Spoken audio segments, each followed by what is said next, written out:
Hello everybody. My name is Nuutti Tervo. I'm an assistant professor from University of Oulu and coordinator of the Device and Circuit Technologies Research Area in 6G Flagship, and I'm hosting this third session, which is about physical layer advancements supporting the ITU-R technology trends. And today we have 4 excellent talks about different kind of enablers supporting these trends. There are talks about RIS stuff and talks about higher frequency communication circuits. Also talks a little bit about World Radio Conference outcome and how it has impact on the early network plans, and then a little bit more about RF circuit and RF circuit design as well.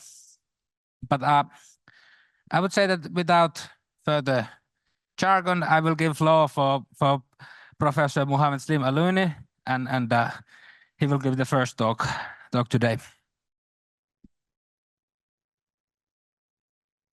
Just a second.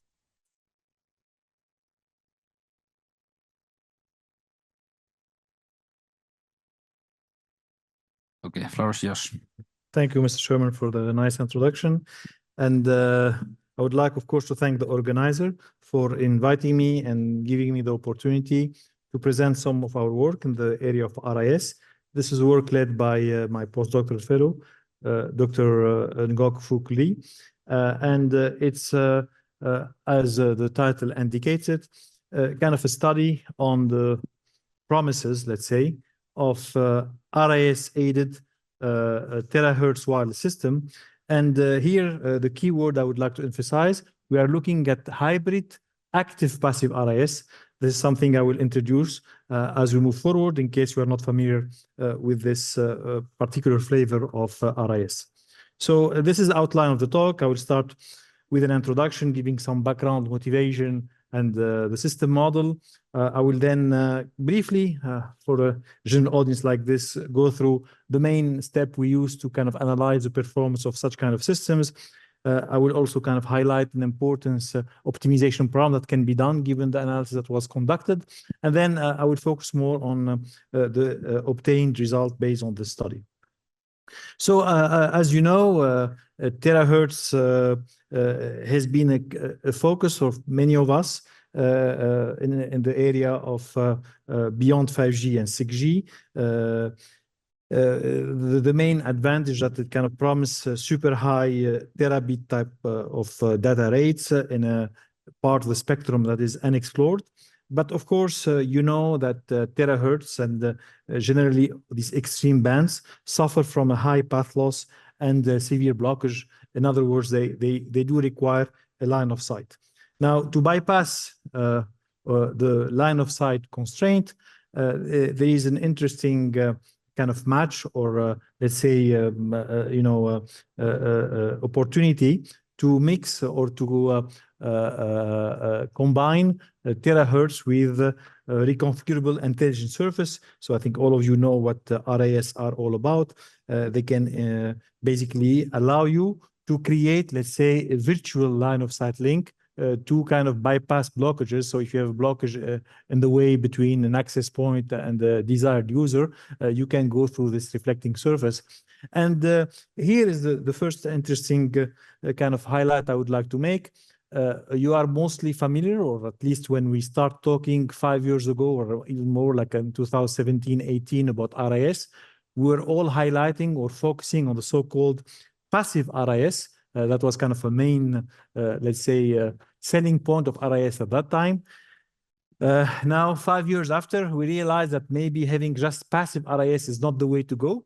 And the way to go is probably to go for a mix of or a hybrid version of RIS, including some passive and active. And by active is very simple, which means beyond the reflection, you will select among these reflector a subset of them that will have amplifying capabilities. And with that, you create this mixed passive active RIS. So, you know, the user scenario are many. We have talked about them in many other venues for kind of backhauling application, drone-to-drone communication, because drones tend to have their equipment facing down, so they cannot talk to each other, or same thing for car-to-car communication. As a replacement of cables, data centers are in need of, or there is a nice application for terahertz or free space optics, again, cable replacement approach in the indoor data centers. Anyway, so these are many applications that you are familiar with for RIS. And in this study, we are combining different concepts. So first of all, we are looking, as I mentioned, to passive and active RIS. So it's a hybrid form, and which means you have an RIS. Some of the reflectors are going to be assumed to be passive, and some will be active, and you'll see the benefit of that. We assume that we don't have a single RIS. We have an environment where we have a lot of blockage. So the more kind of RIS you have, the better it is, I mean, up to a certain level. So we assume that you have multiple RIS in your environments. Now, this is kind of the assumption in terms of the system model. Now, from a channel perspective, because we are adopting terahertz, one of the most popular channel model is the so-called alpha mu distribution, and that's what we are adopting in our study.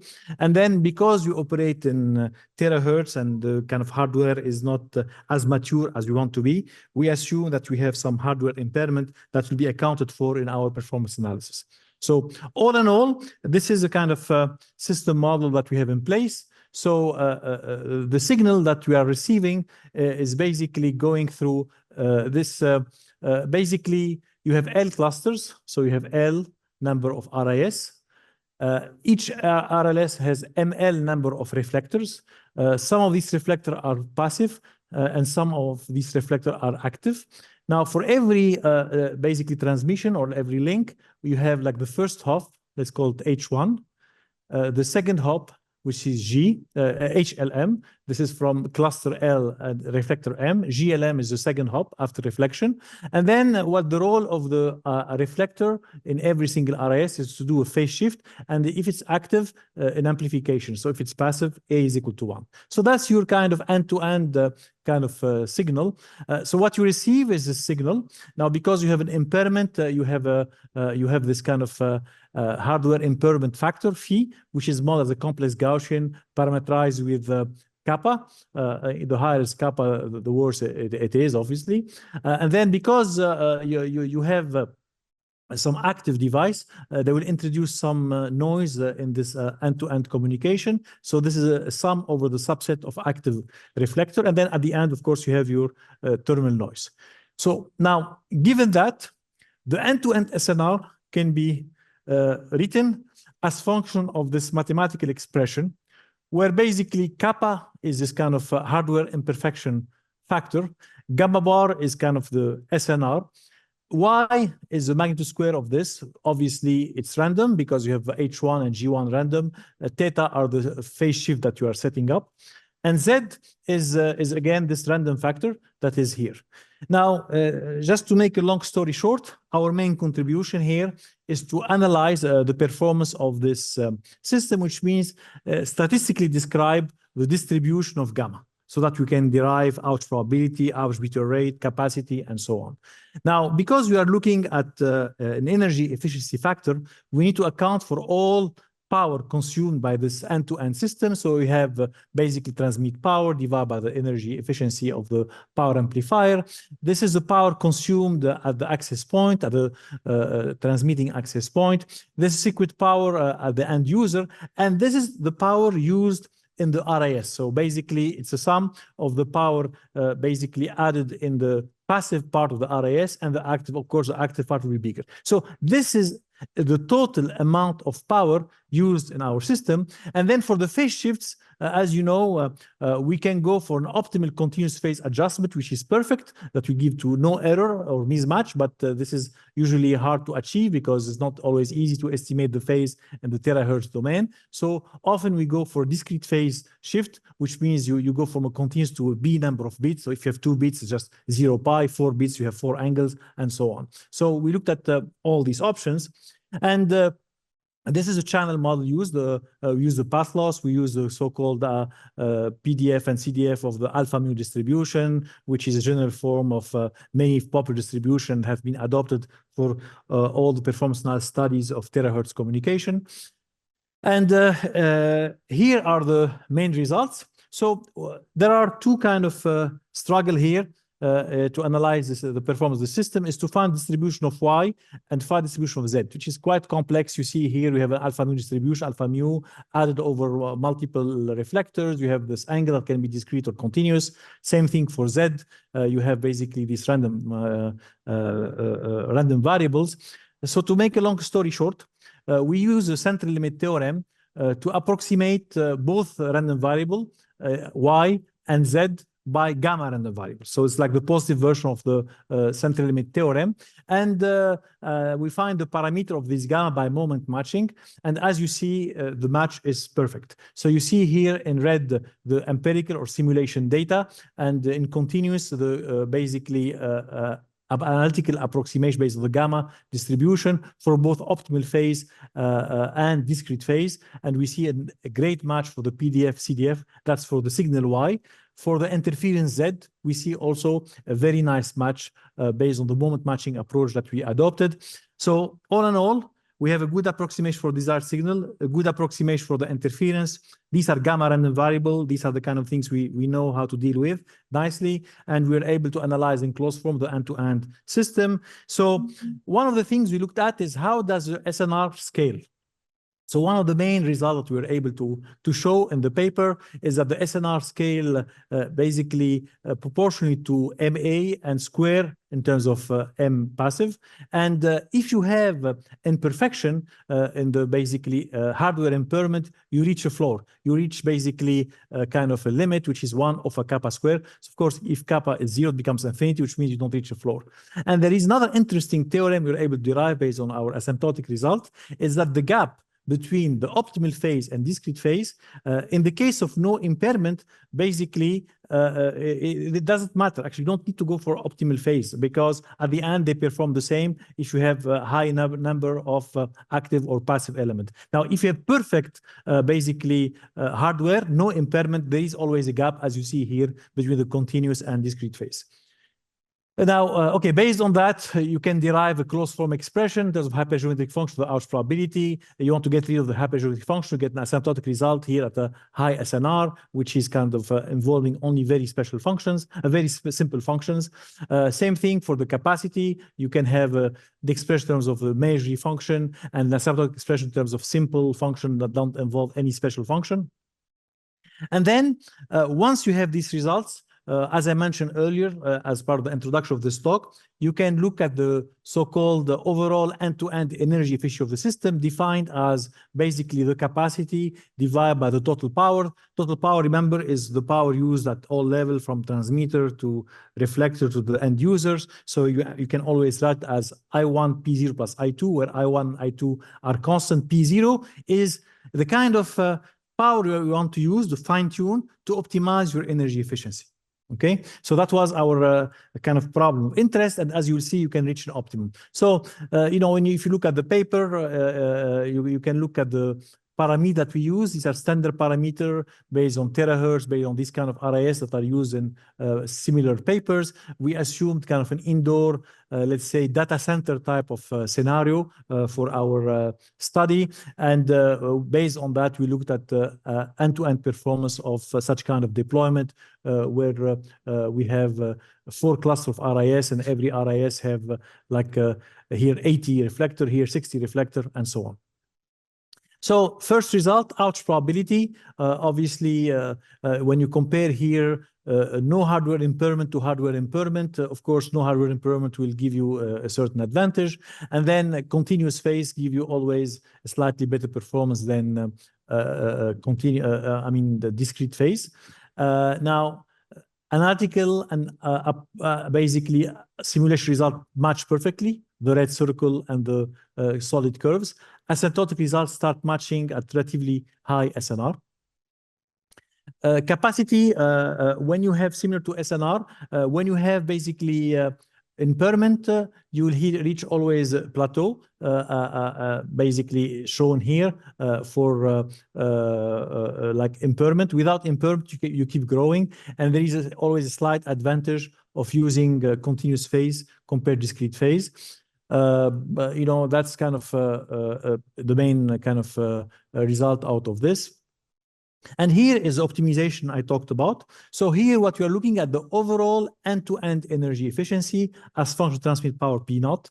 And obviously there is an optimal P naught that we can find based on our optimization procedure. And you see like basically there's always a nice sweet spot. Again, when you have no hardware impairment, you will perform better from an energy perspective than when you have hardware impairment, and continuous phase will give you also a certain advantage compared to discrete phase. Now, that's, I think, one of the main conclusion and final conclusion of this paper, which is why should we go to these hybrid systems? So here what we are showing is your end-to-end energy efficiency as function of the number of active reflectors. And what do you notice here? If you go with zero active reflector, which is the passive reflector we have been talking about, you know, when we start in the RIS, you get this kind of low performance. If you go full active, which is basically, you know, amplify and forward, if you will, with the relaying kind of approach pre-RIS, you get also bad performance because you start losing a lot of power in the relaying. And there is a nice sweet spot where basically you can have an active, like an optimal subset of reflector, in this case, roughly 10 for a kind of an impairment of 0.08 or maybe around 20 here to get your optimal, basically, energy efficiency. So with that, I would like to thank you, and I would like to conclude by kind of summarizing the main result of the study.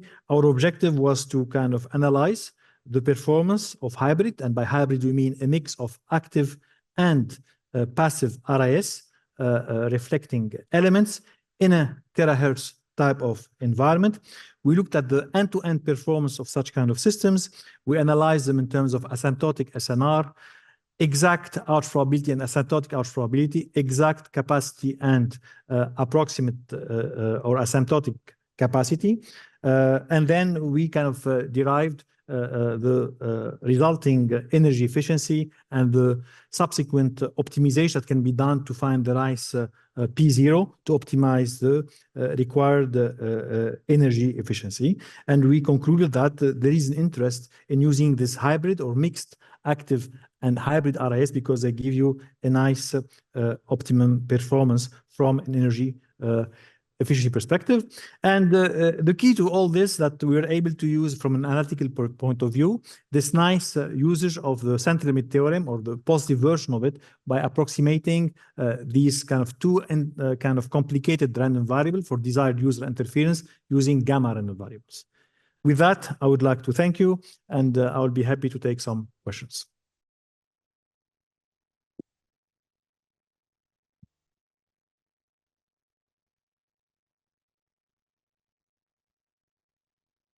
So we have plenty of time for questions, so please come there. Thank you for that. Does the active RIS need control, connectivity for control, or is it, you know, obviously you have power supply, but do you need backhaul as well?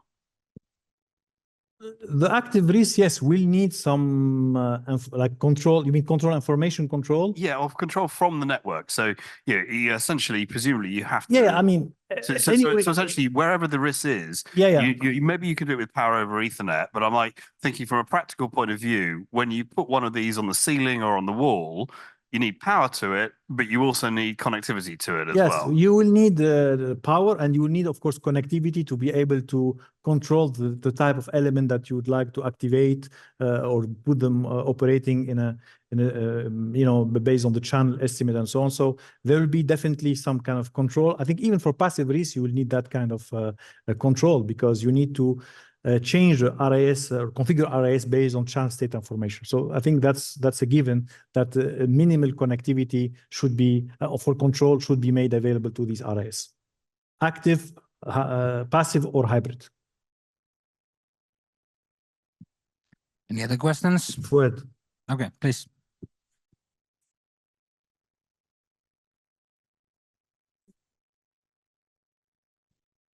Would there be difference between them? Yes, in this model, we had some assumption. I think two key assumption. Number one, we don't assume double hops as you have seen. I assume only single hop kind of thing. And then yes, I'm neglecting or assuming that they are well positioned in a way that they are positioned to not create interference, but to try strengthen the signal in some node spots.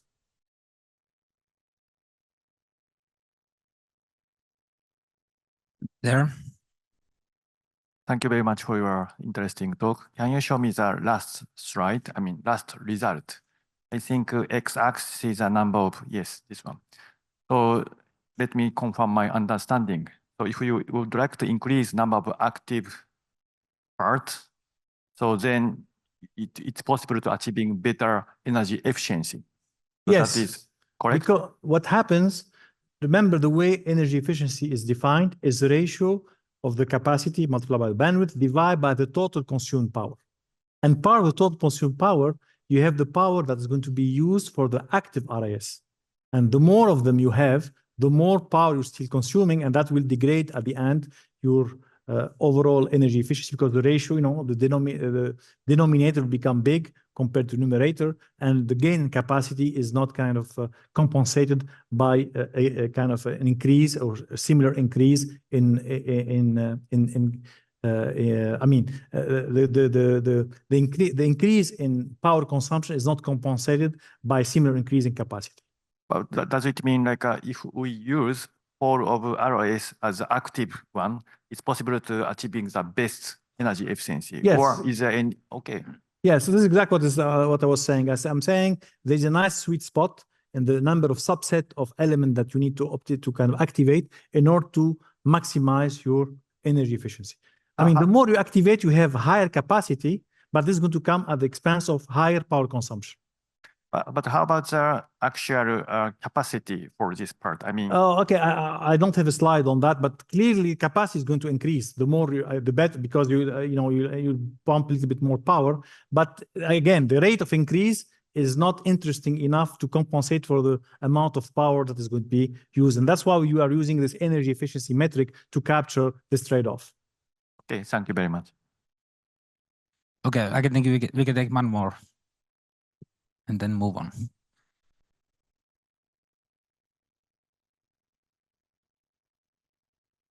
Thank you. So yeah, actually to add on the question regarding the performances. So this was conducted in the THz spectrum, right? Have you done any similar assessment in the 5G spectrum? In which spectrum? 3.5 gigahertz and millimeter. No, that would be not interesting. I mean, obviously the methodology will be the same, but the channel model will be different. We may not consider channel impairment. So, I mean, we can develop the same mechanism or analytical methodology, but the analysis will be different. The channel model will be different. The channel hardware impairment will be different. Parameter will be different. So it has to be different study. Yeah, I'm saying that because it's already deployed in a 3.5 gigahertz. If you go to Thailand, ZTE actually, is already commercializing RIS. So then think about China. So, the next question is, are we behind here? Are we behind? Yeah. In what sense? Well, I mean, do we need to catch up here in Europe? Oh, you mean in terms of RIS? Yeah. Oh, yeah. I mean, that's a very good debate. I mean, that's why we are on the 6G summit here, is to push the technology that hopefully will make it as part of 6G. Yeah, because I see it, in the 6G bucket, but it's already there in 5G. So I guess, yeah, but you know, I mean, there are different flavor of RIS, right? Yeah. I mean, like these RIS terahertz absolutely. is, so, you know, I mean, you can always improve. I mean, a simple reflector can be viewed as like a first generation of RIS. So I think you can put very basic RIS and you can make it more sophisticated by account for this multi-surface, this multifunctionality. So this is ongoing studies. Now, is it going to be adopted as part of 6G in Europe, in US, in China? This is beyond my level. But I believe there is hopefully room for some RIS to be deployed in some of these kind of new markets, you know. Thank you very much. I think it's time to move on. Thank you, Slim, for a nice talk. And we move now forward to a little bit, let's say, other end of this kind of a research. So we go and discuss about circuits and heterogeneous integration. And Giovanni from IMEC will give a nice talk about that. Thank you, Nuutti. So just a moment. Yes. In the meanwhile, I say I am very happy of being here. Good afternoon, everybody, and also to the people online. Okay, the floor is yours. Thank you, Nuutti. So I come from IMEC. It's a research institute on nanoelectronics. We investigate many things from material technology to biomedical, yeah, so many things. In this context, I give a brief point of view on heterogeneous technologies towards a sustainable and efficient 6G. We know from this symposium that each of these words can have a broad meaning. So I will explain my focus. First of all, I focus here on mmWave, in particular, moving above 100 gigahertz. But many of the considerations that I express here are valid also for lower frequency. And I wish to shape my talk according to these three points of view. I call demand pool for a 6G efficient mmWave. Then there is a heterogeneous technology push.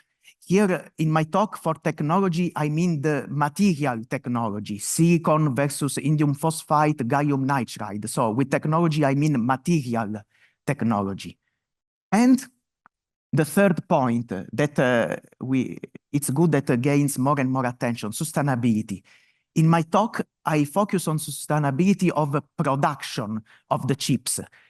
If we talk about sustainability of operation, during operation, I consider it as energy efficiency. And then I place it in the demand pool for efficient mmWave. I give the point of view from IMEC. For a mmWave radio at IMEC, we are actively investigating from semiconductor to circuits and applications to antenna packaging and systems and algorithms. So higher frequencies allow for extreme high data rates and extreme fine resolution. Data rates are interesting for communication. And the resolution is interesting for sensing and localization. So this is interesting where we wish to combine sensing and communication. Here, I report some frequencies from left to right going higher in frequency. There is the 5G FR1, the 5G FR2, and then candidates, let's say other parts of the spectrum. And we see from left to right going higher with frequency. We have also that the typical bandwidth goes higher. And we know this means a higher data rate. And below, looking at the physical properties of the wavelength, we see that we can reach a fine resolution for sensing in terms of range, angular resolution, and speed. On the other hand, with the frequency going higher and higher, so millimeters, let's say, then the packaging becomes challenging. If we consider a phased array system, in this case depicted on the left is a transmitter, And we know that for an optimal electromagnetic use, let's say the antennas needs to be at a distance of lambda over 2, the wavelength over 2.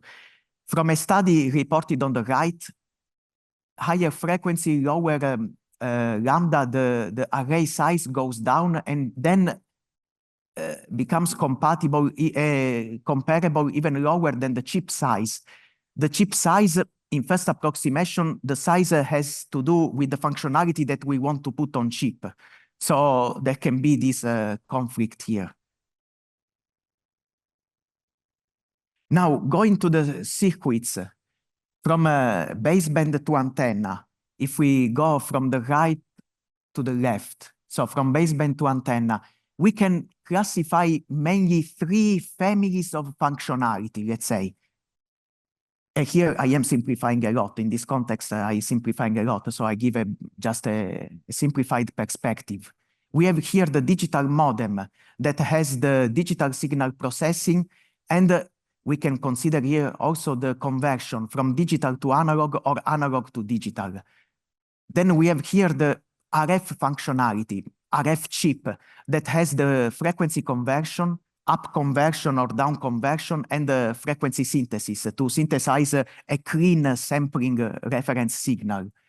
And then we have the front end close to the antenna, where here I place a power amplifier for transmitter or a low noise amplifier for the receiver. Well, ideally, for each of these families of functionality, we would like to choose the optimal material technology. So for the digital modem, we go for silicon, for CMOS.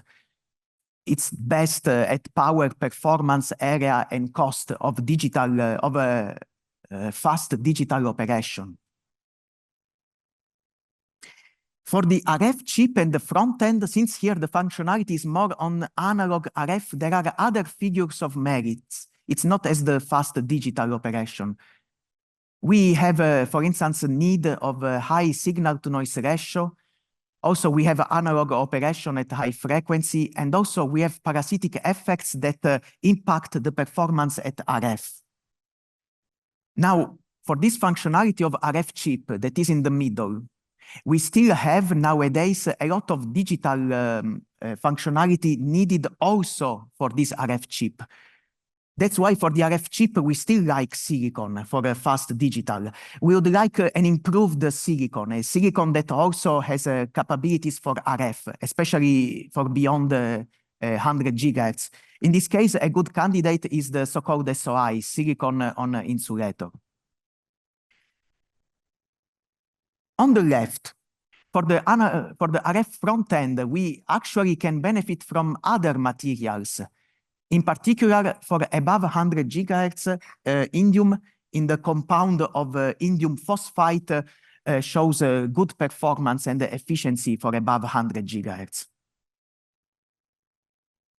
So now, if we consider a case of a transmitter phased array, and we say, okay, the RF chip is in CMOS, SOI possibly, and the power amplifier, which technology?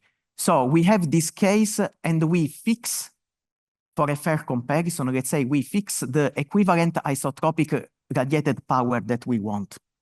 So in this study that we performed at IMEC, we compare the power amplifier in CMOS in a silicon germanium and indium phosphide.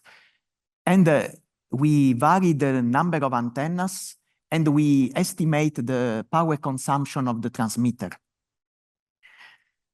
Now here we see that using indium phosphide instead of CMOS, of silicon, we can lower power consumption and also we lower the optimal number of antennas.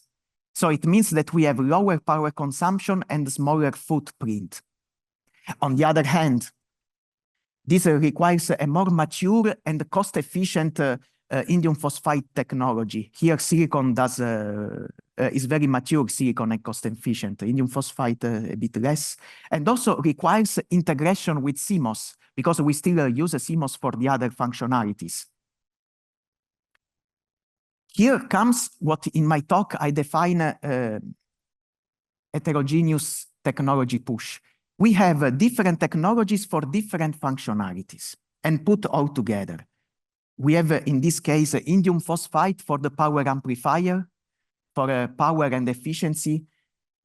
We have CMOS, possibly SOI for the RF chip, functionalities of beamforming, calibration, and control. We have an advanced packaging and heterogeneous integration that allows to integrate all these things tight, close to each other. Again, I emphasize on the tight because going higher in frequencies, the lambda gets smaller and we need to be compact for this system. And also we have the antenna array directly drawn, directly embedded into the packaging. So now there are different possibilities for heterogeneous integration. Here, I just report 3 on the right of this slide, things that we have been investigating at IMEC. The first one on top is a 2.5D. We see here CMOS. In this case, it was for lower frequency. Gallium nitride can be indium phosphide for high frequency, that are flip-chipped and mounted on an RF interposer, and then also another package here. The solution in the middle, the chips, 3.5 chip and CMOS, are inside the RF interposer. Let me rephrase, the RF interposer is grown, is fabricated around these chips, the CMOS, the silicon, and the indium phosphide or gallium nitride chip. The solution on the bottom is even more intriguing. At IMEC, in our fabs, in our clean rooms, we investigate. We grow the 3.5 device, for instance, indium phosphide, directly on the silicon wafer. And ideally, we could also then do a patch antenna in the back end of line if we go further. I give you an example for here. For the solution in the middle, actually, I'm happy that I heard already that we have heard about European effort and CHIPS joint undertaking. This is a project on which, okay, I am working, IMEC is working, SHIFT, and there are different partners here. In particular, here there is the task for a future G transceiver. It's a 140 gigahertz transceiver link. Here, the core of this project is the heterogeneous integration. We have on the left the transmitter, on the right the receiver.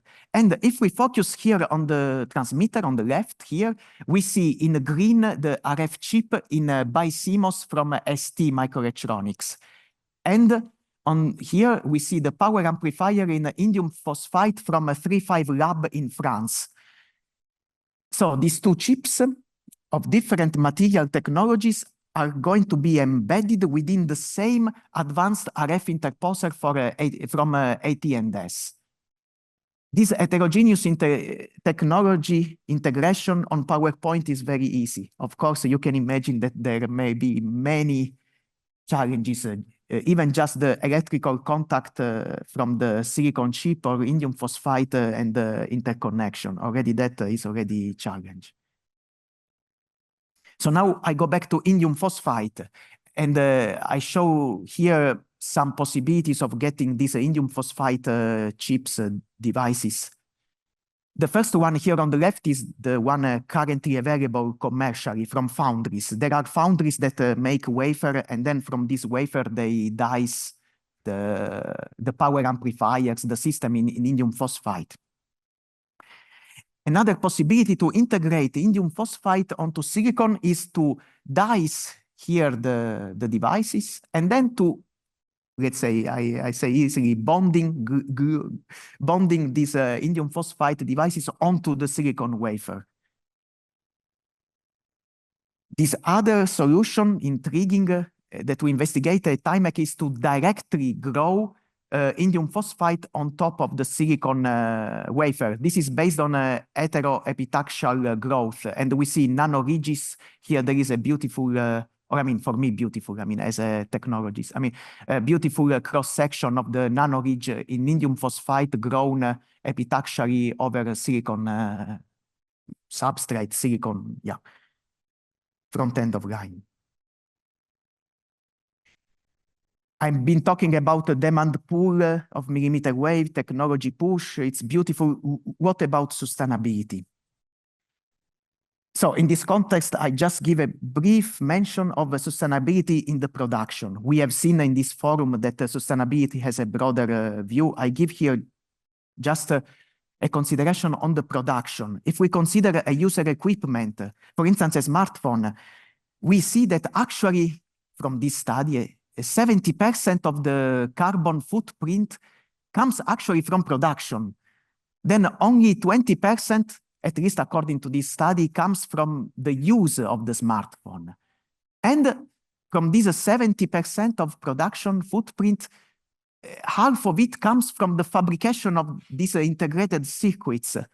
So actually the fabs have a lot of footprint here.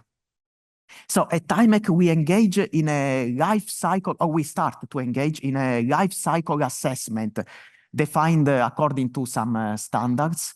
So we consider, or I mean, we start to consider the mining materials, fabrication, use, and end of life. I say we start to consider because this study in these years is evolving and evolving. For instance, here we also don't consider geopolitical tensions or also sustainability, such as the mining, how the people, how to say, in which life condition they work to do mining. Now it's purely on the energy consumption for the moment, let's say. Indeed, so in this case, the considered indicators are water consumption in the fab, especially, and the global warming potential. Here, I'm just mentioning, I'm not giving details, but let's say in this study, there are 3 processes under consideration. So here on the left, there is the current commercial fabrication of indium phosphide substrates, 4-inch. On the right, here we have the available silicon wafer, 12 inches. The reference process here is a 28 nanometer CMOS.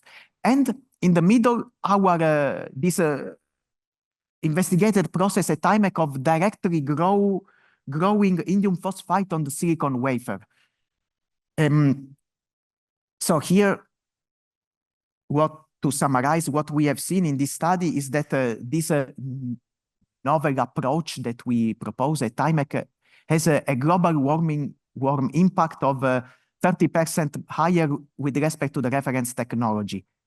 Silicon technology. On the other hand, remember, I told you some RF performance is not efficient at silicon. But yeah, still we need to consider that this process would require, I mean, it's 30% higher impact than the reference. If we go to the process on the left, the model needs to be better refined. We had still a lot of variation in our estimation because the indium phosphide fabrication itself is not as broadly spread and known as silicon, let's say. So we need further work on it. Further details on this sustainability study of chip fabrication is available on the IMEC.net Zero platform, accessible for partners, of course, but also for a public user, IMEC.net Zero. With this, I come to conclusion. So here I say we have a demand pool with the millimeter wave frequencies, especially above 100 gigahertz. We have a promising data rate and sensing. On the other hand, the higher frequency means smaller lambda, and this poses challenges on the packaging. From circuit point of view, from baseband to antenna, we have different families of functionalities, and we would like to optimally choose the material technology for the digital modem or for the RF operation. With heterogeneous technology, we can integrate multiple chips into one RF interposer, into one RF system. Or at IMEC, we are investigating to directly grow this indium phosphide technology or gallium nitride, I have not mentioned this here in this talk, directly onto the silicon front end of line. And about sustainability, we need to remember that, or I mean, in this talk, at least I give the point of view that the production has a big impact. So at IMEC, we engage or start engaging in the life cycle assessment. And with this, I wish to thank my colleagues at IMEC and the Free University of Brussels, and to acknowledge the CHIPS joint undertaking and the European effort. Thank you. We have time for a few questions. Okay, let me start from there.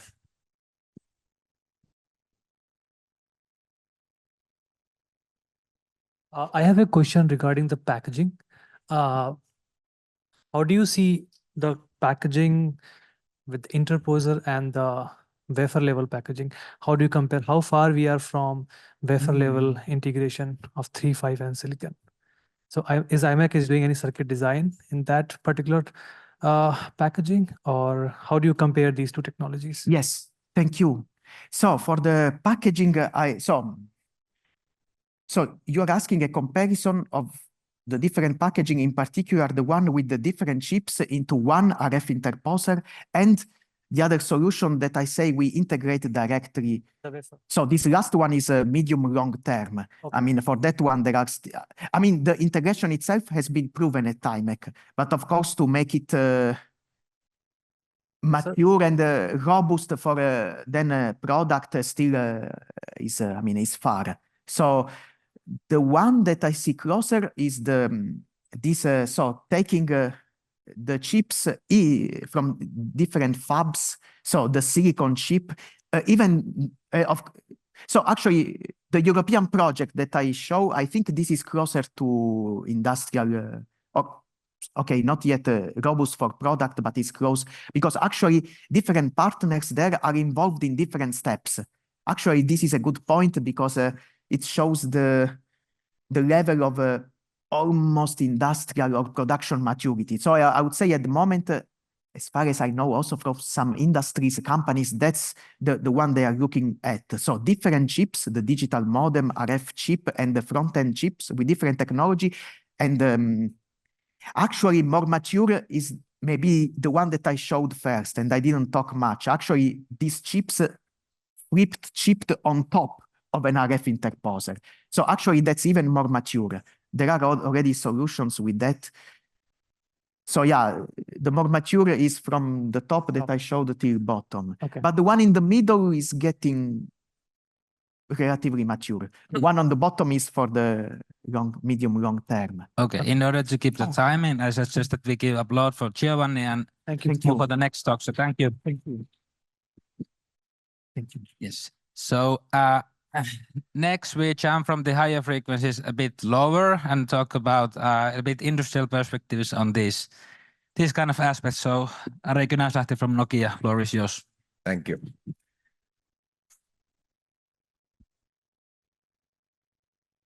Thank you for the great presentations earlier. And I think the point was made very clearly that there will be huge capacity need for 6G.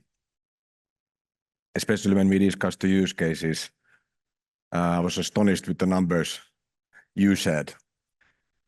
And then if we look at the picture like this, so the frequencies versus the capacity of the traffic.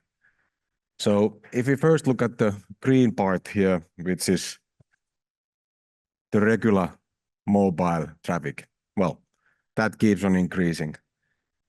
But now there is more and more fixed wireless access. 5G, almost like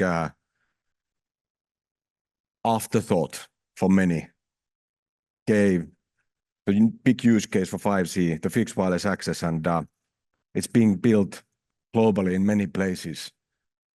That traffic on top is a heavy one. And then, as discussed earlier here by many, XR, so the AR and VR on top for both mobile and fixed wireless access. And we have even more traffic. So this is the global traffic growth. And if we then try to understand how a typical average operator can handle all that. So let's say 4G frequencies, all different FDD bands, 80 megahertz worth of frequency assets altogether for an average operator. And already a few years ago, we started to see this phenomena that it's simply running out. You needed more capacity. Thankfully, the 5G came. Typical case again, giving 100 megahertz new frequencies on 3.5, 2.3, 2.6 gigahertz bands. Big addition. And with that one, we can go quite far. In this example, we would see somewhere there 28, this capacity running out. But luckily again, the 6G comes 29, and here, let's say, typical operator would be getting 400 megahertz worth of new frequency. And then we jump from something like 7 to 75 zettabyte per year type of capacity. So timely addition of capacity with 6G. How many of you were in a World Radio Conference in Dubai end of last year? Anyone here? At least a few. So thank you. I was expecting a lot worse outcome than this one. So good work, thank you. So we got good layers to the cake. We got even the upper 6 gigahertz for many countries as a potential 6G band from 6.4 to 7.1.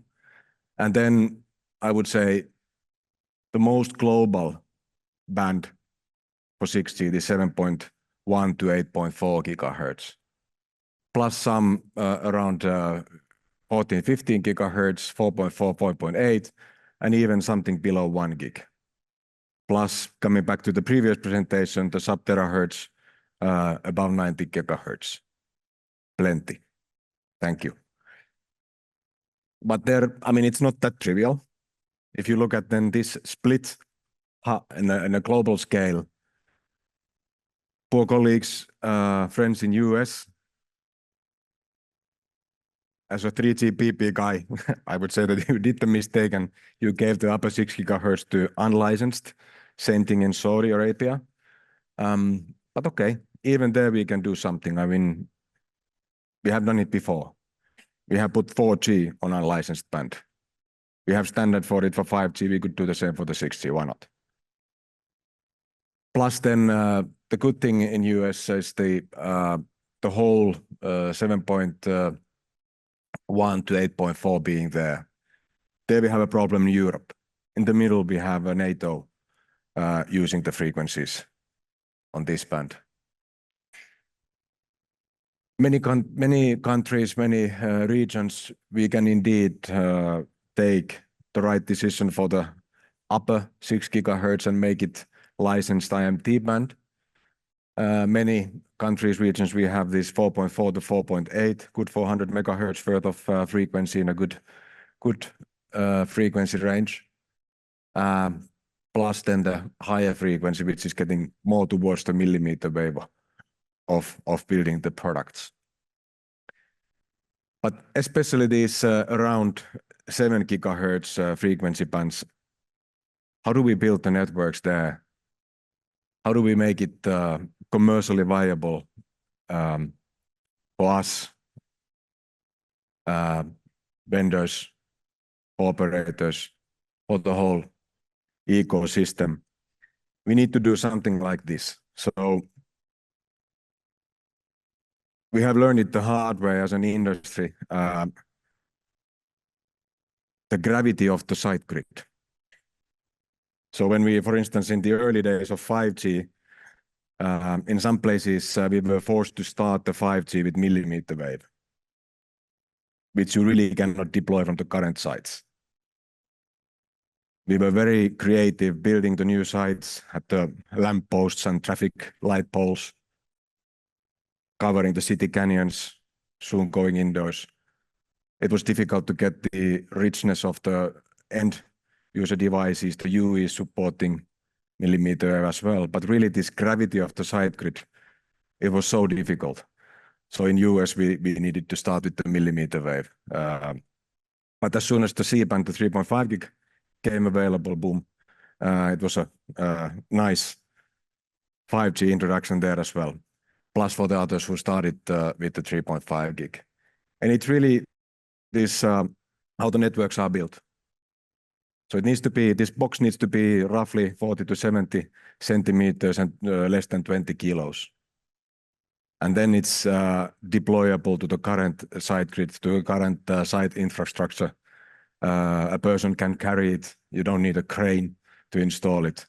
So that's where the kind of simple limitations come from. And we cannot get around it.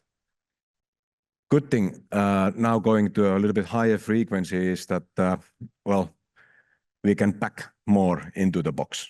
Same size of a box, we can get, for instance, the antenna elements, we can put 4 times more or even more. But so some kind of typical today's equipment we have as a massive MIMO product, the 64 TRX product with the 192 antenna element, we can go to 768 antenna element in the same size of a box. This will, of course, improve the uplink performance. It will also help us to put more TRXs for the same size of a box for the capacity. I think good target for the, if you think it, the system perspective as a spectral efficiency is, let's make it 20 times better than 5G. So if we go from the typical 5G 100 megahertz to 400 megahertz, multiplier 4, and then the multiplier 5 coming from more TRXs, AI based air interface, better receiver algorithms with the AI and all that. 4 times 5, 20 times spectral efficiency. I think that's a good target for 6G versus 5G. Now talking about the centimeter wave. And we started the journey, we wanted to test early. So this is something, so basically doubling the frequency from 3.5 to 7 gig, having more antenna elements, having more TRXs, doing a massive MIMO of that kind, comparing it with the typical today's 64 TRX product. And the first measurements show that in terms of the link budget, in terms of the coverage, it's pretty okay. As I discussed with some of you, yeah, it's more difficult to go through the walls with the double frequency. But at least when we first look at it outdoors, it's doable to deploy it from the current site grid. We still need to work on the indoor a lot more. But then there is other topic I've been discussing with many of you. I mean, we need to respect the fact that there is, again, something else on these frequencies. Even though we got the good result from the World Radio Conference, yeah, there are other stuff like the geostationary satellites, for instance, picking one example here. This is the challenge we are facing in many places. So if we then first think about the uplink of the satellite, so let's build a solution where we are radiating below the horizon only. Let's work out the side lobes of the new massive MIMO 6G product so that we are not interfering the satellite system. And then on the other direction, the downlink, when we are close to these Earth stations, some kind of filtering or spectrum sharing, dynamic spectrum sharing is needed. Some of these frequencies will be cleaned up, but let's be prepared for the fact that not everything will be. So to summarize, there is going to be huge traffic increase. We need to cater for it. 6G comes, good timing. We get these new frequencies. Let's make sure that we carve out like 400 megahertz for average operator globally of these good around 7 gigahertz centimeter wave bands. And then we need to build the product so that we can build them on the current side grid, which is the gravity. And then we need to also solve the coexistence with the current systems. Thank you. Okay, thank you very much for good talk. So we have plenty of time for questions, and let's start from there. Okay, so from there, who has the mic now? Thank you for that. Let me respond to your unfortunate decision by the US to make upper 6 gigahertz unlicensed. As we discussed, I mean, the upper 6 gigahertz in the US got a huge number of incumbents, mostly fixed links, many critical services, public utilities. So if we had gone IMT, we would still be looking at that spectrum. Meanwhile, right now in the US, you have a huge deployment of unlicensed already happening using Wi-Fi 6E. University of Michigan has 16,000 Wi-Fi access points operating in that band. So the band is being used very well to serve indoors. But I would encourage you to get 5G NRU out there. I do think that the IMT folks are missing out on an opportunity of accessing 1.2 gigahertz of spectrum, which can be very easily aggregated, just like LAA was aggregated in 4G. And I'd like to hear a little bit as to why that opportunity, why that is not seen more as an opportunity by 3GPP or IMT for harnessing that huge swathe of frequencies using 5G NRU. Yeah, thanks for that one. I mean, maybe we start from the 4G learning. I guess we, as an industry, burned our fingers a bit. We tried to make the LTE unlicensed happen, and we got some distance, but not the whole distance, not the kind of commercial success with that one. And I have been talking with many of the industry kind of partners of ours on this one. So talking also the chipset vendors, the device vendors, and there seems not to be appetite for it. For a network side, it would be quite trivial for us, basically yet another frequency variant, and then doing the listen before talk features, which we have already developed.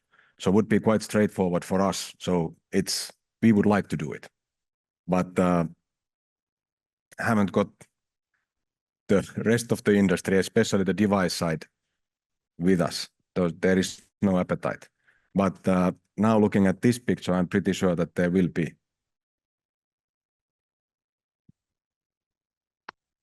Okay, gentleman there. Yeah, thanks. Joseph Noll, University of Oslo. From my former background of head of passive remote sensing at the European Space Agency, I'd love to ask you whether you want to make yourself enemies or friends, because 6.8 gigahertz is the key passive remote sensing frequency for sea surface temperature. And doesn't matter what you do, you never reach the required minus 170 dBm for passive remote sensing if you have any activity somewhere close to that.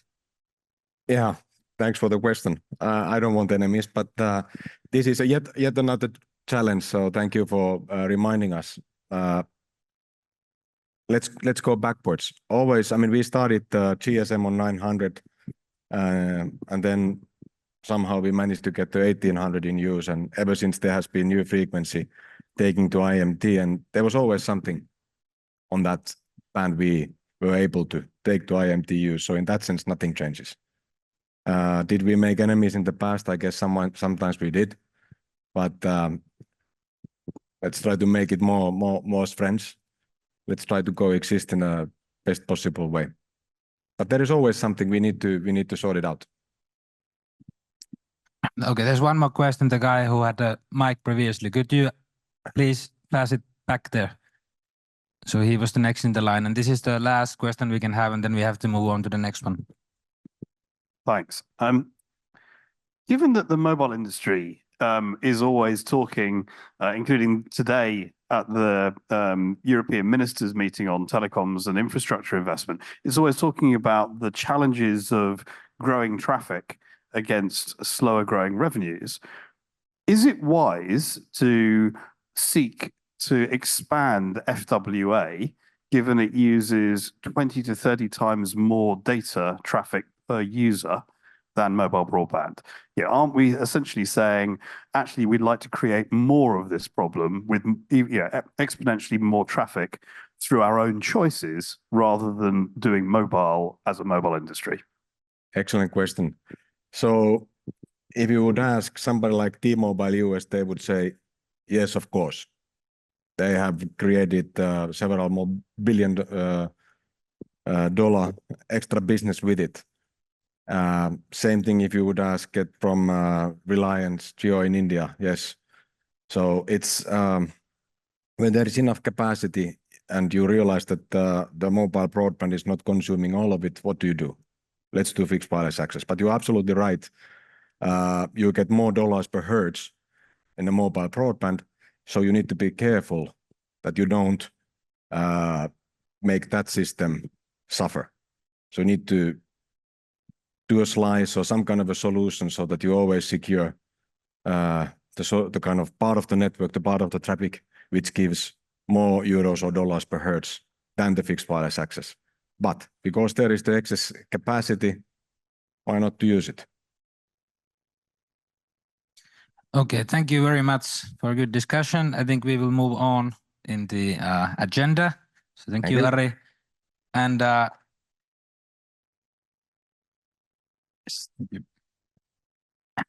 so next talk is by Professor Aarno Pärssinen from University of Oulu, and we dive in back to these circuits again for the next 20 minutes. So Aarno, floor is yours. Thank you very much. And indeed, today I wish to go a bit deeper in the microelectronics and some of the things that are of importance when we are designing 6G and why we need to understand this field deep and thoroughly.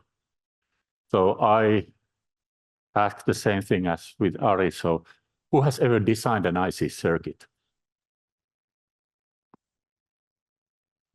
Bit less than I wished, but still someone.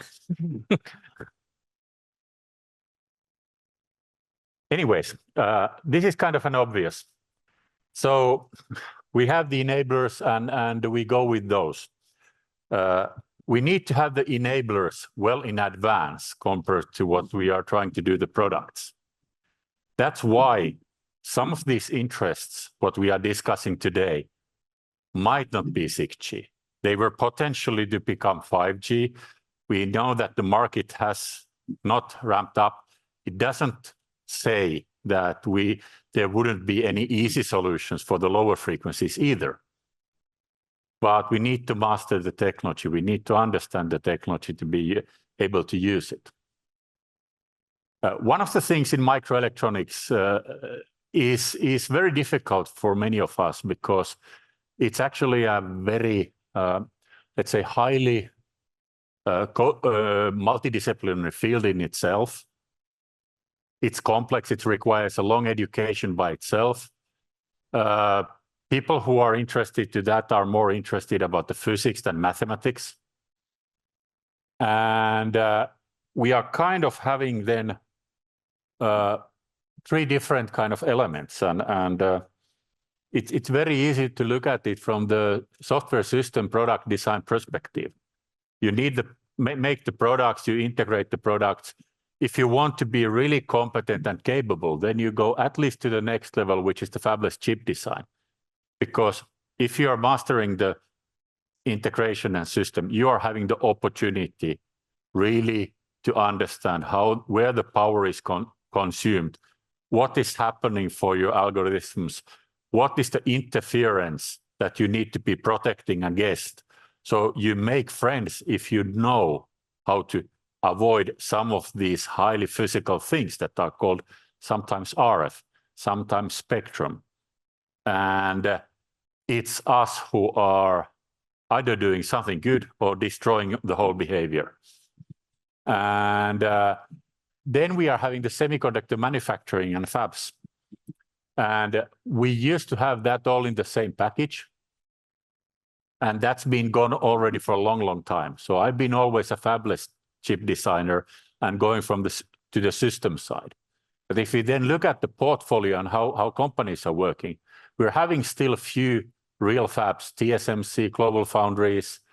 Then we are having a lot of companies that nowadays have become higher and higher layers. And then we are having companies like Apple, Nokia, Ericsson, who are designing part of their system in a fabless mode on their own. But very few of them are having the whole kind of ecosystem in their hands. Basically, Samsung could do it. But also their mode, to my understanding, is more like that they are doing fabless chip design. They can pick from anybody to their products the wireless solutions. So if the in-house is not good enough, they can do something else. So it's layered even between the companies. This was, of course, speculation, but that's how I'm understanding it. But they also understand what is happening in the fabs. And they've done pretty well in their business as well. Then we are having the classical model for the wireless chipset has been indeed in the fabless mode. Qualcomm, MediaTek, so forth, Broadcom, Nordic Semiconductors, and a lot of that. Also in the digital side, we are having NVIDIA, AMD. They are definitely doing very poor at the moment if I'm looking at their stock market. So that's not a bad model. They are understanding the system. They can go for up and down. But we need to be very careful what we are doing with the fabs. And this is the idea from Kevin Chang from TSMC, how this system is indeed kind of developed. So TSMC found this model of that they are changing the foundry and fabless compared to the original one that was IDM. And integrated device manufacturers have changed this model gradually, many of them to be either fabless, either foundry, or kind of having a mix and match on those wisely. And this is important aspect because myself as a designer, I've been designing wireless from also in the industry from that point of view that I had a system understanding and I needed to move it to the circuits. What is the best optimized? And that's a very nice position because you hear from your own company details.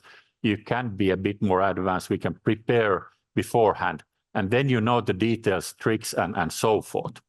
And if you, then it's possible also in standardization phase to optimize the system much better. So making it more energy efficient, making it more sustainable when you're knowing what is really happening. You know the finest details.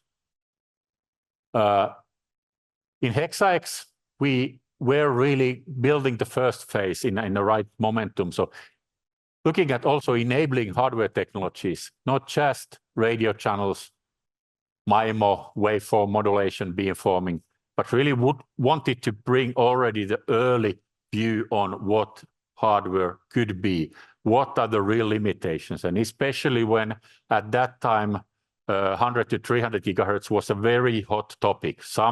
I know some of my colleagues in the communication side were asking from me that why not you are doing 1 terahertz? Sounds a bit naive nowadays, but that was kind of the bad thing that I was promising only 300 gigahertz. So it's a bit different than what Ari is now dreaming about. But I would say that as an RF designer, you should never go higher than you really need. That's rule number 1. But when you really need it, then you need to go high. And then you need to understand what you need to do in the high frequencies. For me, transistor is the device, and wireless system is like a radio link. So keep also updated with the terminology. Then do we have a use case for the terabit per second? And this is friends from Keysight who calculated this one. And if you really want to go high end in holographic communication, you would like to have a whole person size view having 60 frames per second and have all of that.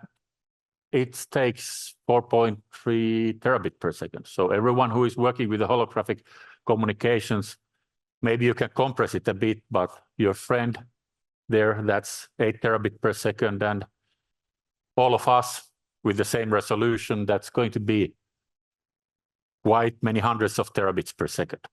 So we really need to understand also how we are scaling these things up and down. So some of the dreams, actually, what we are listening here, are requiring actually substantial amounts of data rates. At the same time, we need to be sustainable, reducing energy consumption and so forth. So there is often a dilemma. And that's why make sure that what you are dreaming and what you are promising is also feasible. That's why you need also any hardware. We are consuming the power. MATLAB is not.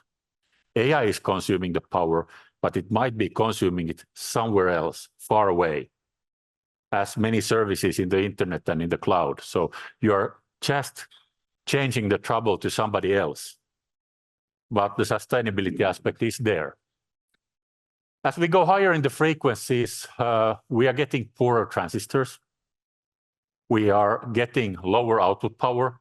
We are getting higher noise figure and so forth. So we start all of that. And part of this negative things, what are happening actually in the millimeter wave and terahertz side, are coming from that, because you don't have the same hardware. You are having a bit worse hardware. You need to increase the number of antennas more than actually the antenna aperture would require. On the other hand, you're having the beamforming, which is nicely compensating for that. So there are actually 3 aspects you need to take into account very carefully in the implementation. Then I would like to talk about a bit what it means and what it makes. And I have here now the mountains of radio hardware and RFIC design. And let's look at a bit of a history. And there are always 3 decades in each of these frequency bands. The first one is feasibility. The second one is large-scale integration. And the third one is maturity and advances. And if we think about the 1 to 2 gigahertz range, it was in the 90s when we did the feasibility. We were able to do in 2000 single chip GSM phones. Everything that was said when I was studying that you cannot integrate power amplifiers, you cannot do that and that and that, happened actually in 10, 15 years from the day one, what was said to me to be impossible. And all of those are being used right now in different products. In 2010s, it became kind of a very challenging for academia from that perspective, that the solutions were extremely complex. They were extremely optimized. You needed to have a very, very high-skilled group of people of doing it. Academia is not doing the highest complexity microprocessors. It's impossible. And the same happened for the wireless as well. We cannot compete with the industry with the complexity. Lower millimeter wave side, it was ramping up with the 60 gigahertz research, and I was at the company at that time and really was saying that we will never need it. Never was, once again, I should never say never. We will need it, but for the short time I was right. But people in the academia were doing the feasibility. They were working with the topic. 2010, it was kind of mature enough for the large-scale integration, and then advances 2020s. So we are basically having there a lot of technology elements ready to make real products that are as optimal as they can be in that domain. With the higher sub-terahertz, so we are going above 100 gigahertz, and we are working up to 300 gigahertz. We are still in kind of the fact that, yeah, we start to be that we try to make large-scale integration with the different technologies. But there is, if you can see in the picture, there is the flat plateau. Getting there, we are having a major danger now. There you see the slope going down. If we give up, we end up to the valley with the things that we have invested a lot. And then we are not anymore ready to go to the plateau in 10 years from now when you're going to need it. So something where you need to have a very, very long-term perspective. We see it now in the European Chip Act, as we discussed yesterday, 10, 20 years kind of giving up, now need to take back. That's why I see there is a role, at least in the research and in a specific product development, to take also higher frequencies forward and not just give up, because they are still a bit too difficult for the industry that is in the mainstream. Let's try to keep a balance in that. And then I wanted to show a bit what we have done. And this is, students can do 8-channel, 28 gigahertz millimeter wave transceiver with the new architectural aspects and so forth. And transistors you cannot see anymore. You can hardly see inductors and so forth. This is like 35 square millimeters large chip. And those who have designed ICs know that it's pretty much impossible for the 5 guys to make the chip design, but these guys did. I appreciate their work a lot. And that was, as Giovanni was saying, it was CMOS SOI. As we went higher, my philosophy was that if you can do with a silicon, you should do it. That's why I didn't take the 3 to 5 into use, but we used the best possible silicon germanium process. And we did quite some circuits, and you see small circuits. You start to see even transistors there. You see much more because we are kind of looking at the feasibility. My first student is now indeed close to finalize his PhD on that topic. And we discussed in the beginning that this is supposed to be impossible. But he showed also that this is possible. That's why he is graduating. And we can move on with that to the next phase. Interesting thing in this scaling up in the frequencies is indeed that what kind of environment we are going to have. And that's changing drastically because we know that at 3 gigahertz, the antenna is large. We can kind of get the same antenna aperture having the phased array. That's the reason for it. But it's getting small. And then this tiny part of there is my small antenna at 300 gigahertz, the same basically antenna element, just scale over the frequency. What happens with my electronics? So the first one is a commercial chip for the base stations made by Analog Devices, published. It has 2 channels for the 1 antenna, very nicely compact. You see that it's tiny compared to the antenna. In 28 gigahertz, we can do roughly these 2 times 4 channels in the area of 4 antennas. So, and if they are dual polarized, that's happening very nicely. As we are going to 300 gigahertz, my antenna is the same size as my LNA, where I put my rest of my transceiver. So my electronics start to get big. So we are having different kind of challenges now to integrate everything that we need to learn. And we are also working at the frequencies that are 2/3 of the Fmax. I would like to have a bit faster process to make it nicer, but it's never going to be the same as when I'm designing at 1 to 2 gigahertz. And that's why I cannot expect the same performance. And this is actually the same picture as Giovanni was showing, and this was done with the IMEC, actually, with Piet van Baak when we were doing the first white paper on this, and this was really the IMEC's vision at that time already several years ago, and now we saw a bit more details. So use the technology that is best for each area, and then do the heterogeneous integration with that. And I'm happy to see the progress in that area. The other important part is that in digital side, people have noticed that this is actually the cheaper way of doing it. So they would like to do smaller chips, integrate them heterogeneous way, and they have calculated they save the cost. That's quite a drastic change because every time before this, everybody has said that the cheapest way of doing it is to integrate as big chips as possible.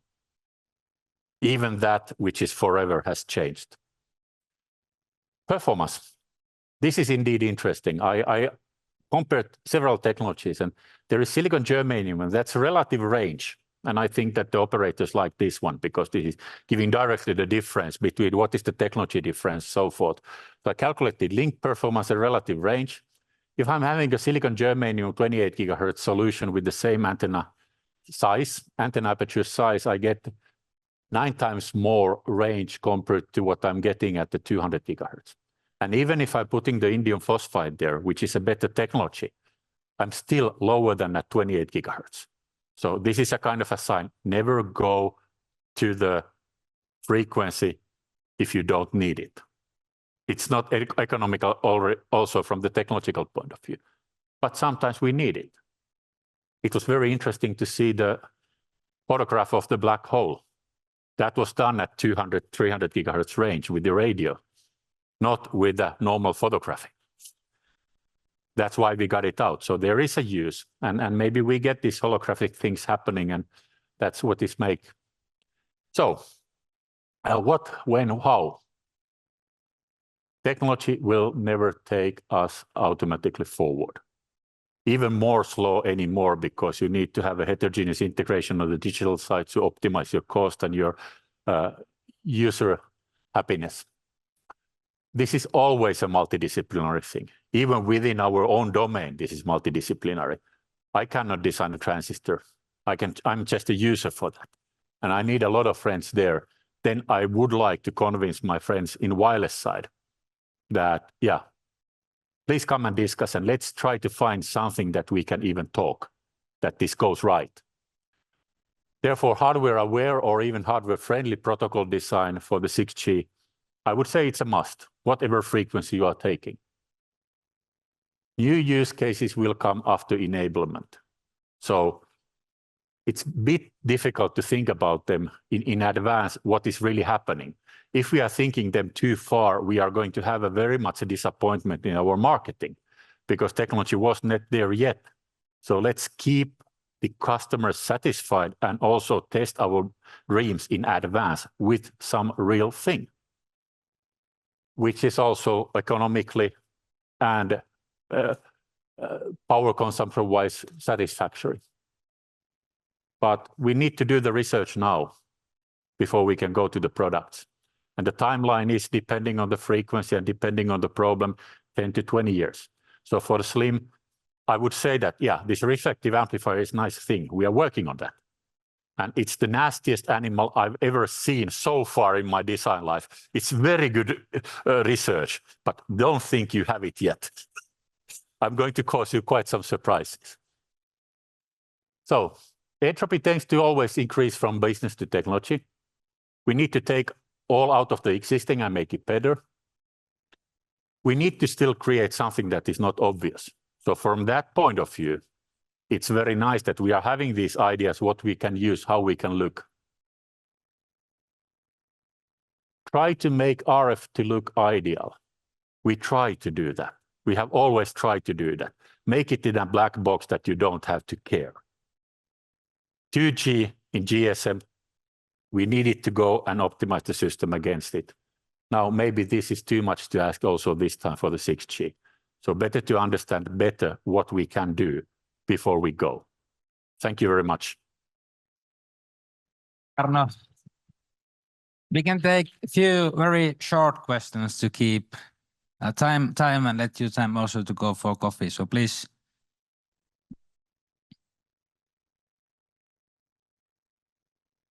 No one? Ah, there. Thank you very much for that talk. I'm a big believer in being real when it comes to hardware. Let me ask a question. How many of you have actually used 5G millimeter wave on a phone? One person?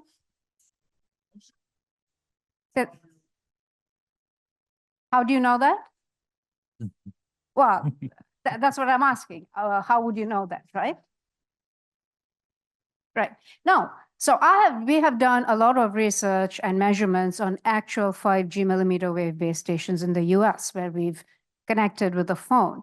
The thing that was never, I think, taken into account is your phone capable of receiving 2 gigabits per second without heating up over 30 seconds? So when we found that and we wrote a paper, my student did thermal imaging with an infrared camera to see where the hotspots are. It's where the antenna elements are. And we presented it at a conference. After the presentation, people from AT&T, from Verizon, came up to me and said, yeah, we kind of realized that very soon, but they don't talk about it. So I would encourage people in academia to be a little bit more challenging about assumptions about what you can do at these very high frequencies. I think millimeter wave has a lot of promise, but probably not to your phone. Let's find the right application for using these high frequencies, and let's not try to think we're going to run around with phones doing terahertz, but try to find the right application. Great presentation. So more a comment than a question. Yeah. I kind of agree with that. And the other story, when I went to industry, and that was by the time of the 3G, I was hired to reduce the energy consumption of current 3G system because it was taking too much. And if you are giving up in the first trial, that's also not the right way to go. So we have a lot of time to optimize, but I also agree with you very much that there is a lot of things to be done. And I'm kind of surprised that for us hardware engineers, we have been requested to do the things what we are asking. I was asking the first time to make a terabit at terahertz.